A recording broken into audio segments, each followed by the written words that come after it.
Good morning student. आज हम 12th class के टॉपिक के बारे में बात करेंगे। विशेष रूप से ये पहला अध्याय होगा और इस अध्याय में हम मानव भूगोल के विषय क्षेत्र, उसकी प्रकृति और विशेष रूप से मानव भूगोल की उत्पत्ति के बारे में अपन इस पाठ के अंदर पढ़ेंगे। हम सबसे पहले बात करते हैं भूगोल विषय की। भूगोल विषय जो है एक समाकलनात्मक व्यवहारिक विषय है, जिसे अनुभव के आधार पर, जिसे अपन बोल सकते हैं अनुभविक विषय है। इस विषय के अंतर्गत हम बात करें विशेष रूप से किसी भी स्थान का या किसी भी घटना का समाज के संदर्भ में भौगोलिक अध्ययन जो है विशेष रूप से भूगोल विषय के अंतर्गत किया जाता है। तो भूगोल एक ऐसा विषय हुआ जो समाकलनात्मक, अनुभविक एवं व्यवहारिक विषय है, जिसके अंदर हम समाज और धरातल के संदर्भ में जो भी वास्तविक जो परिघटनाएं हैं उन सभी का अध्ययन हम मानव भूगोल के अंतर्गत करते हैं। इसके बाद हम बात करते हैं भूगोल के भागों की। हम भूगोल को दो शाखाओं में विभक्त करते हैं। पहली जो शाखा है वो है भौतिक भूगोल। दूसरी शाखा के बारे में हम बात करते हैं वो है मानव भूगोल। भौतिक भूगोल के बारे में अगर हम बात करें तो भौतिक भूगोल के अंतर्गत विशेष रूप से प्राकृतिक परिघटनाओं का, उसके अलावा पृथ्वी पर जो भी प्राकृतिक भूदृश्य है, इन सभी का अध्ययन हम विशेष रूप से यानी भौतिक पर्यावरण पर बोल सकते हैं। इसको भौतिक पर्यावरण यानी भूगोल के अंदर जो दो शाखाएं हैं, ये मानव भूगोल की भूगोल की दोनों शाखाएं हैं। इन भूगोल की दोनों शाखाओं की पहली शाखा है भौतिक भूगोल और दूसरी शाखा है मानव भूगोल। भौतिक भूगोल के अंतर्गत हम भौतिक पर्यावरण के बारे में अध्ययन करते हैं, जबकि मानव भूगोल के अंदर मानव प्लस पर्यावरण के बीच जो अंतर संबंध है, उन अंतर संबंधों का अध्ययन हम मानव भूगोल में करते हैं। उसके अलावा सांस्कृतिक वातावरण का अध्ययन, सांस्कृतिक वातावरण का अध्ययन जो है वो भी विशेष रूप से मानव भूगोल के अंतर्गत किया जाता है। इस टॉपिक में हम विशेष रूप से मानव भूगोल के बारे में पढ़ेंगे। अगर हम मानव भूगोल की उत्पत्ति के बारे में बात करें तो मानव भूगोल के जो जनक हैं वो फ्रेडरिक रेटजेल जो है उसको मानव भूगोल का जनक माना जाता है। इनके द्वारा एक पुस्तक लिखी गई एंथ्रोपोजियोग्राफी।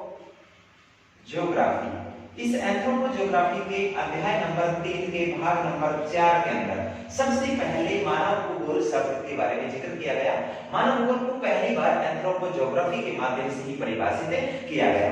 ये क्वेश्चन बहुत बार पूछा जाता है, फ्रेडरिक रेटजेल की प्रसिद्ध पुस्तक का नाम क्या है? तो एंथ्रोपोजियोग्राफी मानव भूगोल के संदर्भ में लिखी गई फ्रेडरिक रेटजेल की प्रथम पुस्तक है और इसी कारण फ्रेडरिक रेटजेल को मानव भूगोल का जनक भी माना जाता है। मानव भूगोल के जनक जो है, मानव भूगोल के पिता जो है वो फ्रेडरिक रेटजेल को कहा जाता है। अब हम बात करते हैं मानव भूगोल की परिभाषाओं के बारे में। अभी मैंने आपको बताया कि मानव भूगोल जो है मानव प्लस पर्यावरण के बीच जो अंतर संबंध है, उन अंतर संबंधों का अध्ययन ही मानव भूगोल की मुख्य विषय वस्तु है। मानव भूगोल में विशेष रूप से मानव और पर्यावरण के बीच जो संबंध है उनका अध्ययन भी हम करते हैं। उसके अलावा सांस्कृतिक वातावरण, सांस्कृतिक वातावरण का मतलब मानव द्वारा इस पर्यावरण के अंतर्गत निर्मित विभिन्न प्रकार की संरचनाएं, खान-पान, रहन-सहन, वेशभूषा, विभिन्न प्रकार की निर्माण संरचनाएं, सभी को सांस्कृतिक वातावरण में सम्मिलित करते हैं और इन सभी का अध्ययन में विशेष रूप से मानव भूगोल के अंतर्गत किया जाता है। मानव भूगोल को पहली बार परिभाषित जो है फ्रेडरिक रेटजेल ने किया। फ्रेडरिक रेटजेल को मानव भूगोल का जनक या पिता कहा जाता है। इन्होंने जो मानव भूगोल की परिभाषा दी, बहुत इंपॉर्टेंट परिभाषा है कि प्रकृति एवं मानव के बीच जो संबंध है, प्रकृति एवं या पर्यावरण उसको बोल सकते हैं पर्यावरण प्लस मानव के बीच जो अंतर संबंध है, उन अंतर संबंधों का संश्लेषित अध्ययन ही मानव भूगोल कहलाता है। यानी मानव भूगोल में मानव और पर्यावरण के बीच जो अंतर संबंध है, उन अंतर संबंधों का संश्लेषित अध्ययन ही मानव भूगोल है। ये परिभाषा सबसे पहले फ्रेडरिक रेटजेल द्वारा दी गई। इसके बाद हम बात करते हैं फ्रेडरिक रेटजेल के बाद हमारी एलन सैमुअल, ये एक अमेरिकन भूगोलवेत्ता थी जो फ्रेडरिक रेटजेल की शिष्या थी। इनके द्वारा भी मानव भूगोल को परिभाषित किया गया। इन्होंने बताया कि चंचल मानव प्लस अस्थिर पृथ्वी या क्रियाशील वातावरण बोल सकते हैं अपन। चंचल मानव और अस्थिर पृथ्वी या फिर क्रियाशील या फिर अस्थिर बोल सकते हैं पर्यावरण। इनके बीच जो अंतर संबंध है वो अंतर संबंध परिवर्तनशील संबंध है और उन परिवर्तनशील संबंधों का गद्यात्मक अध्ययन ही मानव भूगोल की मुख्य विषय वस्तु है या मानव भूगोल कहलाता है। साधारण तौर पर हम बताएं, चंचल मानव और अस्थिर पृथ्वी या पर्यावरण के बीच जो परिवर्तनशील संबंध है उन परिवर्तनशील संबंधों का गद्यात्मक अध्ययन ही मानव भूगोल है। ये परिभाषा किसने दी? एलन सैमुअल ने। दोनों परिभाषाएं बार-बार एग्जाम में पूछी जाती हैं। उसके अलावा हम बात करते हैं तीसरी परिभाषा के बारे में। तीसरी परिभाषा जो है वो दी गई विडाल डी ला ब्लास के द्वारा। विडाल डी ला ब्लास जो है, अगर इसके बारे में अपन बात करें तो इन्हें संभववाद का जनक कहा जाता है। संभववाद के ये जनक हैं और इन्होंने जो परिभाषा दी उस परिभाषा में इन्होंने बताया कि मानव भूगोल पृथ्वी और मानव के बीच जो पारस्परिक संबंध है उनको एक नया विचार देता है, जिसमें पृथ्वी को नियंत्रित करने वाले भौतिक नियम और पृथ्वी पर निवास करने वाले विभिन्न जीवों के बीच, यानी पृथ्वी पर जो जीव निवास करते हैं, जीव का मतलब मानव और भौतिक पर्यावरण, इनके बीच जो संबंध है, यानी मानव और भौतिक पर्यावरण के बीच जो संबंध है उन संबंधों का अधिक संश्लेषित ज्ञान यानी पूर्ण रूप से बारे में रिसर्च किया हुआ जो ज्ञान है वो ही मानव भूगोल है। ये परिभाषा किसने दी? विडाल डी ला ब्लास ने। विडाल डी ला ब्लास जो है उसको संभववाद का जनक माना जाता है, जबकि फ्रेडरिक रेटजेल जो है वो नियतिवाद के समर्थक थे, जिन्होंने नियतिवाद को विशेष रूप से प्रचलित किया। इनके बारे में, सिद्धांतों के बारे में भी पढ़ेंगे आगे चलकर। इसके बाद हम बात करते हैं जीन ब्रून्स के बारे में। जीन ब्रून्स जो है वो भी संभववाद विचारधारा को मानने वाले थे। अगर हम संभववाद शब्द के बारे में बात करें तो फेब्रे ने दिया, इसके बारे में अपन आगे बात करेंगे। तो जीन ब्रून्स जो है उसने भौतिक वातावरण और मानव के बीच जो संबंध है उनमें कब, क्यों और कैसे, किस प्रकार से परिघटनाएं घटित होती हैं, इसके बारे में कब, क्यों और कैसे वाली विचारधारा को इन्होंने विकसित किया। और विशेष रूप से इन्होंने समय के आधार पर क्रियाएं किस तरीके से घटित होती हैं, कब और कौन सी क्रियाएं घटित होती हैं, क्यों घटित होती हैं, उनका क्या कारण है, इन सभी चीजों के बारे में सबसे पहले जीन ब्रून्स द्वारा समझाया गया। इसके बाद हम बात करते हैं हंटिंगटन के बारे में। हंटिंगटन जो है वो एक अमेरिकन भूगोलवेत्ता थे और हंटिंगटन ने विशेष रूप से भूगोल को, मानव भूगोल के अध्ययन को दो भागों में विभाजित किया, जिसके अंदर हंटिंगटन के बारे में हम बात कर रहे हैं। हंटिंगटन इन्होंने भौतिक दशाएं और प्लस मानवीय अनुक्रिया, भौतिक दशाएं और मानवीय अनुक्रिया, यानी किसी भी संबंध में जब हम मानव भूगोल के अंदर जो अध्ययन करते हैं तो या तो भौतिक दशाओं का अध्ययन करेंगे, प्राकृतिक दशाओं का अध्ययन करेंगे, प्राकृतिक पर्यावरण के बारे में अध्ययन करेंगे विशेष रूप से। उसके अलावा दूसरा हम मानवीय अनुक्रियाएं, यानी मानव किस प्रकार से अपने पर्यावरण में अनुक्रियाएं करता है और किस तरीके से अपने वातावरण के साथ संबंध स्थापित करता है, सामंजस्य स्थापित करता है, अनुकूलन स्थापित करता है, इन सभी चीजों के बारे में विशेष रूप से हंटिंगटन ने बताया। हंटिंगटन ने मानव भूगोल के अध्ययन को दो भागों में बांटा, भौतिक दशाओं का अध्ययन और मानवीय क्रियाओं का या मानवीय अनुक्रियाओं का जो अध्ययन है उसको हंटिंगटन ने मानव भूगोल के अंतर्गत सम्मिलित किया। तो अभी तक जो मैंने आपको बताया उसमें विशेष रूप से भूगोल के बारे में, भूगोल की दो शाखाएं, भौतिक भूगोल और मानव भूगोल। भौतिक भूगोल में भौतिक पर्यावरण का अध्ययन करेंगे, मानव भूगोल के अंदर मानव और उसके पर्यावरण के बीच जो अंतर संबंध का अध्ययन करेंगे, प्लस सांस्कृतिक वातावरण का अध्ययन करेंगे। फ्रेडरिक रेटजेल जो है मानव भूगोल का जनक माना जाता है, जिन्होंने नियतिवाद को विकसित किया। इनकी पुस्तक एंथ्रोपोज्योग्राफी के अध्याय नंबर 3 के भाग नंबर 4 के अंदर सबसे पहले मानव भूगोल को परिभाषित किया गया और उन्होंने जो मानव भूगोल की परिभाषा दी उसमें उन्होंने बताया मानव और पर्यावरण के बीच जो अंतर संबंध है उन अंतर संबंधों का संश्लेषित अध्ययन ही मानव भूगोल कहलाता है। इसके बाद एलन सैमुअल ने जो परिभाषा दी उसमें उन्होंने बताया चंचल मानव और अस्थिर पृथ्वी के बीच जो परिवर्तनशील संबंध है उन परिवर्तनशील संबंधों का गत्यात्मक अध्ययन ही मानव भूगोल कहलाता है। इसके बाद विडाल डी ला ब्लास ने बताया कि पृथ्वी पर निवास करने वाले जीव और भौतिक पर्यावरण के बीच जो संबंध है उन संबंधों का अधिक संश्लेषित ज्ञान, अधिक संश्लेषित अध्ययन ही क्या कहलाता है? मानव भूगोल कहलाता है। जीन ब्रून्स ने बताया कि पृथ्वी पर जो विभिन्न प्रकार की भौतिक पर्यावरण के अंदर जो परिघटनाएं घटित होती हैं, कब, क्यों और कैसे घटित होती हैं, इसके बारे में सबसे पहले जीन ब्रून्स ने बताया। हंटिंगटन जो एक अमेरिकन भूगोलवेत्ता थे जिन्होंने मानव भूगोल को दो भागों में विभक्त किया, भौतिक दशाएं और मानवीय अनुक्रिया। इसके बाद जो हम टॉपिक पढ़ेंगे इसमें अपन पढ़ेंगे मानव भूगोल के विषय क्षेत्र के बारे में। मानव भूगोल के अगर हम विषय क्षेत्रों की बात करें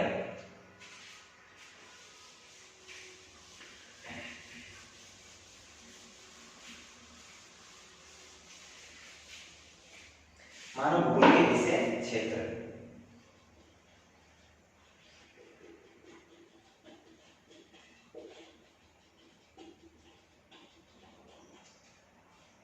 विषय क्षेत्र में सबसे पहले हम बात करते हैं जनसंख्या और उसकी क्षमता। जनसंख्या व उसकी क्षमता। दूसरा हम बात करते हैं प्रदेश की प्राकृतिक संसाधन।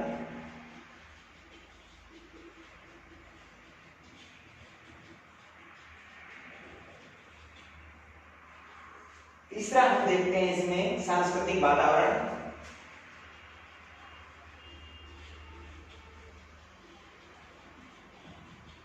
फिर उसके बाद कालिक अनुक्रम। फिर उसके बाद हम देखते हैं समायोजन और प्रादेशिक संगठन।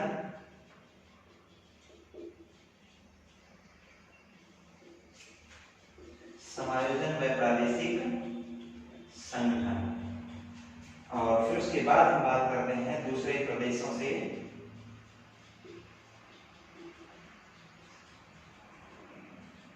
संबंध। ये सभी मानव भूगोल के क्या हैं? विषय क्षेत्र हैं। देखो सबसे पहले हम पहले विषय क्षेत्र के बारे में बात करते हैं। मानव भूगोल का पहला जो विषय क्षेत्र है वो जनसंख्या और उसकी क्षमता। किसी भी प्रदेश की कितनी जनसंख्या है, उसमें कितने पुरुष हैं, महिलाओं की संख्या कितनी है, किस कैटेगरी के अंदर, किस आयु वर्ग के अंदर कितनी जनसंख्या सम्मिलित है, और उस जनसंख्या की क्षमता कितनी है, किस तरीके से वो अपने भौतिक वातावरण के साथ अपना समायोजन और अनुकूलन स्थापित करते हैं। उसके बाद प्रदेश के जो प्राकृतिक संसाधन हैं, किस जगह किस प्रकार की खनिज है, किस प्रकार की फसलों का उत्पादन होता है, इन सारी चीजों का अध्ययन जो है प्रदेश के प्राकृतिक संसाधनों में करते हैं। वहां का सांस्कृतिक वातावरण, खान पान, रहन सहन, वेशभूषा, बोलचाल की भाषा इत्यादि कैसे हैं, वहां के रीति रिवाज, इन सभी का अध्ययन जो है हम सांस्कृतिक वातावरण में करते हैं। उसके अलावा कालिक अनुक्रम, किसी भी क्षेत्र में घटित होने वाली घटनाओं का समय अनुसार विवरण जो है मानव भूगोल में विशेष रूप से किया जाता है। इसके बाद समायोजन, कोई भी जनजाति किसी क्षेत्र में जीव जंतु, पशु पक्षी, मानव इत्यादि अपने वातावरण के अनुसार अपने आप को कैसे ढालते हैं, किस तरीके से अपने आप को वातावरण के अनुसार समायोजित करते हैं, इसका अध्ययन। और प्रादेशिक संगठन यानी किसी भी क्षेत्र के लोगों द्वारा निर्मित एक ऐसा संगठन जो वहां आसपास के क्षेत्र के एक जैसे हित रखने वाले लोगों के द्वारा निर्मित किया गया है। तो इस प्रकार के संगठन, जैसे इस प्रकार के संगठनों की बात करें, ओपेक है, आसियान है, ये ऐसे संगठन हैं। यूरोपीय संघ है, नाफ्टा है, साफ्टा है, ये सारे ऐसे संगठन हैं जो प्रादेशिक संगठन हैं। इन संगठनों के बारे में जानकारी। उसके अलावा अगर हम बात करें दूसरे प्रदेशों के साथ संबंध, एक देश का अपने निकटवर्ती पड़ोसी देशों के साथ कैसे संबंध है, इन सभी का अध्ययन भी हम विशेष रूप से मानव भूगोल में करते हैं। तो ये सारी चीजें मानव भूगोल के विषय क्षेत्र में आती हैं। जनसंख्या और उसकी क्षमता के बारे में, प्रदेश के प्राकृतिक संसाधनों के बारे में, सांस्कृतिक वातावरण के बारे में, कालिक अनुक्रम, उसके अलावा समायोजन और प्रादेशिक संगठन, और दूसरे प्रदेशों के साथ संबंध, इन सभी को मानव भूगोल के विषय क्षेत्र में सम्मिलित किया जाता है। अब इसके बाद हम बात करते हैं मानव भूगोल के विकास युग। मानव भूगोल के विकास युग से पहले हम आपको बात करते हैं मानव भूगोल की विचारधाराओं के बारे में। अगर हम मानव भूगोल की विचारधाराओं की बात करें तो मानव भूगोल में विशेष तौर पर 3 विचारधाराओं को विकसित किया गया। अगर हम मानव भूगोल की विचारधारा के बारे में बात करें, सबसे पहली विचारधारा है जो है वो नियतिवाद। नियतिवाद को हम प्रकृतिवादी विचारधारा भी बोल सकते हैं, प्रकृतिवादी। इस विचारधारा के बारे में बात करें तो ये विचारधारा हमें ये बताती है, यानी प्रकृति को शक्तिशाली मानते हैं इसके अंतर्गत। और इस विचारधारा का विकास जो है वो जर्मन में हुआ, इसलिए इसे हम जर्मनी विचारधारा के नाम से भी जानते हैं।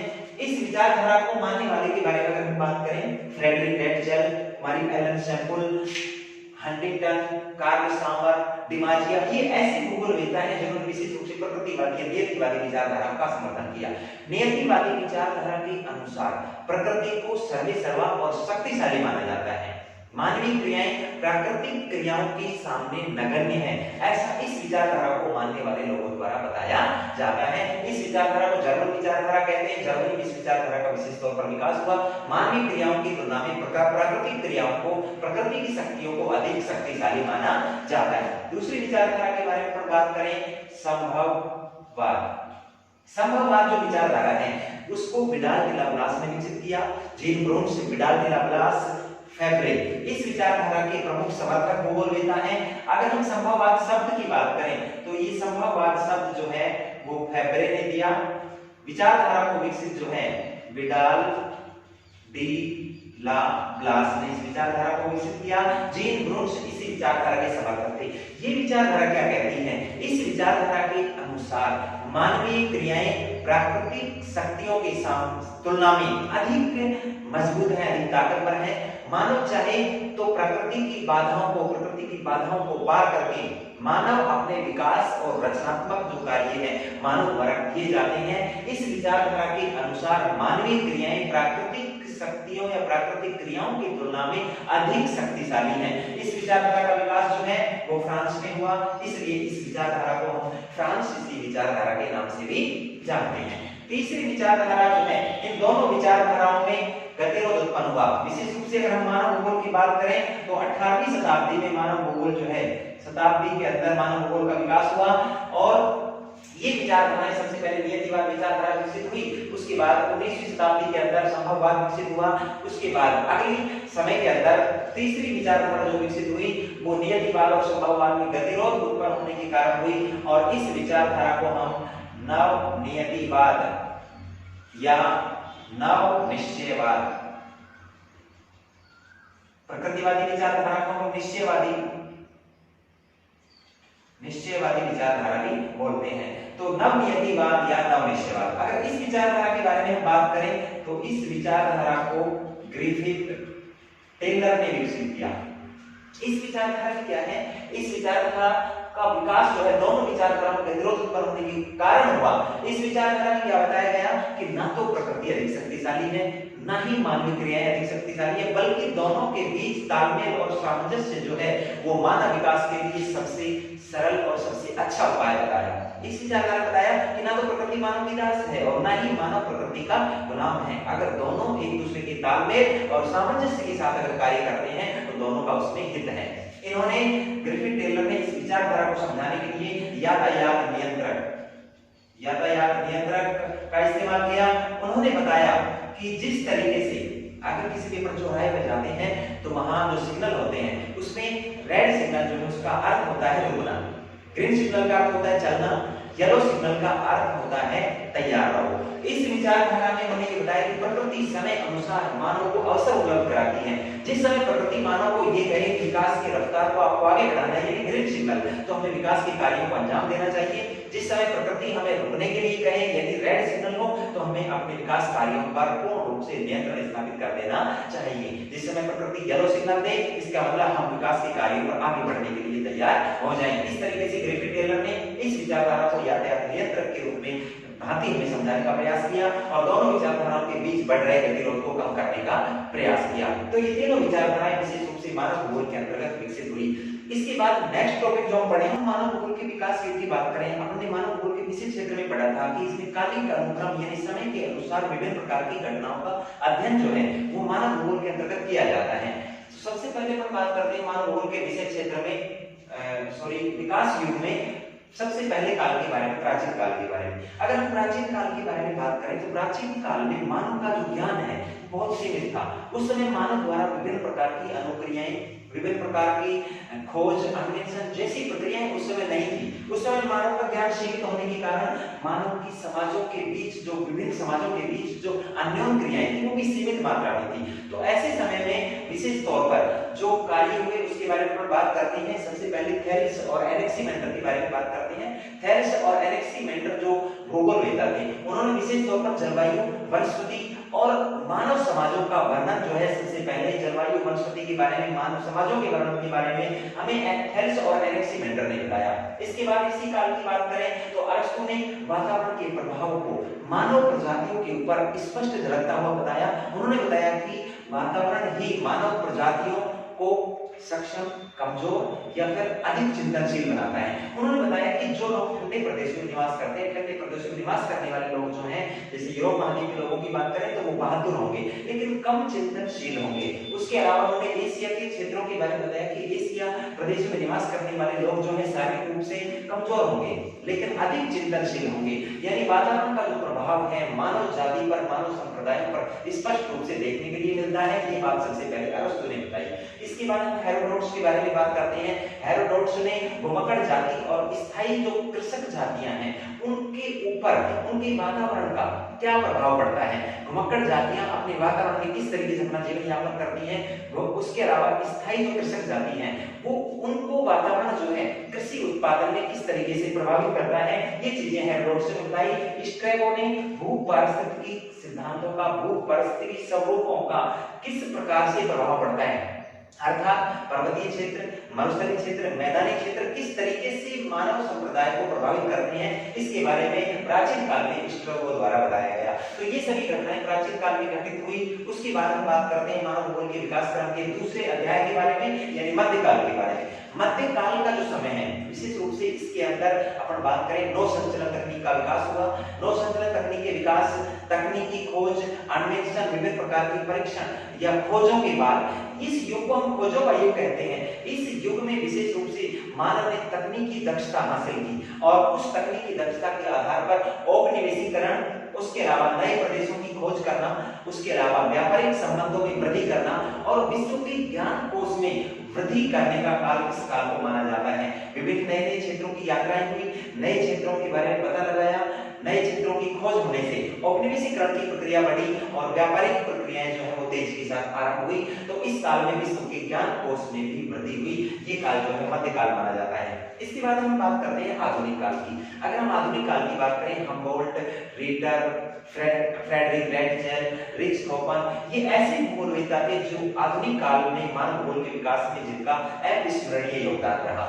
अगर हम इनके बारे में बात करते हैं तो इन्होंने विशेष रूप से मानव भूगोल को तीन विचारधाराएं जो अपन ने पढ़ी, नियतिवाद, संभववाद और नवनिश्चयवाद जैसी विचारधाराओं के माध्यम से प्रकृति को कहीं शक्तिशाली, कहीं मानव क्रियाओं को अधिक शक्तिशाली, कहीं दोनों का सामंजस्य, तालमेल, जैसे अपन ने नवनिश्चयवाद में पढ़ा, ग्रिफिथ टेलर ने बताया। और ग्रिफिथ टेलर ने इस विचारधारा को रुको और जाओ निश्चयवाद के नाम से भी जाना, क्योंकि इसके अंदर मैंने आपको बताया कि यातायात नियंत्रण के रूप में इस्तेमाल किया और यातायात नियंत्रण के माध्यम से इस विचारधारा को समझाने का प्रयास ग्रिफिथ टेलर ने किया कि जिस समय आपको विकास के लिए आगे बढ़ना है उस समय जाओ, जिस समय आपको विकास कार्य पर रोकथाम लगानी है रुक जाओ। तो इसलिए इस विचारधारा को गो एंड स्टॉप यानी रुको और जाओ विचारधारा के नाम से भी जाना गया। अगर हम 1930 के दशक की बात करते हैं तो 1930 के दशक में विशेष तौर पर मानव भूगोल का विभाजन हुआ और मानव भूगोल दो भागों में विभक्त हो गया, सांस्कृतिक भूगोल और आर्थिक भूगोल के रूप में। इसके बाद हम 1960 के दशक की बारे में बात करें तो 1960 के दशक में मानव भूगोल में तीन और नई विचारधाराएं पनपी। सबसे पहली अपन विचारधारा की बात करते हैं कल्याणपरक विचारधारा। कल्याणपरक विचारधारा जो है वो सबसे पहले विकसित हुई और इसमें विशेष रूप से इस विचारधारा के अंतर्गत मानवीय समाजों के पक्षों को विशेष तौर पर शिक्षा, स्वास्थ्य जैसी सुविधाओं के विकास पर ज्यादा बल दिया गया। उसके बाद दूसरी विचारधारा आई क्रांतिकारी विचारधारा, जिसे हम मार्क्सवादी विचारधारा या रेडिकल वादों के नाम से जानते हैं। इस विचारधारा को विकसित किया गया, ये क्रांतिकारी विचारधारा थी। तीसरी विचारधारा की बात करें हम आचरणपरक या व्यवहारवादी विचारधारा जो है उसको विकसित किया गया और ये तीनों विचारधाराएं कल्याणपरक, क्रांतिकारी और आचरणपरक विचारधारा जो है इन तीनों विचारधाराओं का उदय 1960 के दशक में हुआ और इन्होंने भी मानव भूगोल के विकास को गति प्रदान करने में मदद की। इस तरीके से ये पूरा चैप्टर जो है हमारा पहला चैप्टर जिसमें हमने विशेष रूप से मानव भूगोल की प्रकृति, उत्पत्ति और विशेष क्षेत्र के बारे में अध्ययन किया, ये यहीं पर समाप्त होता है। नेक्स्ट क्लास में हम दूसरे लेसन के बारे में बात करेंगे। धन्यवाद।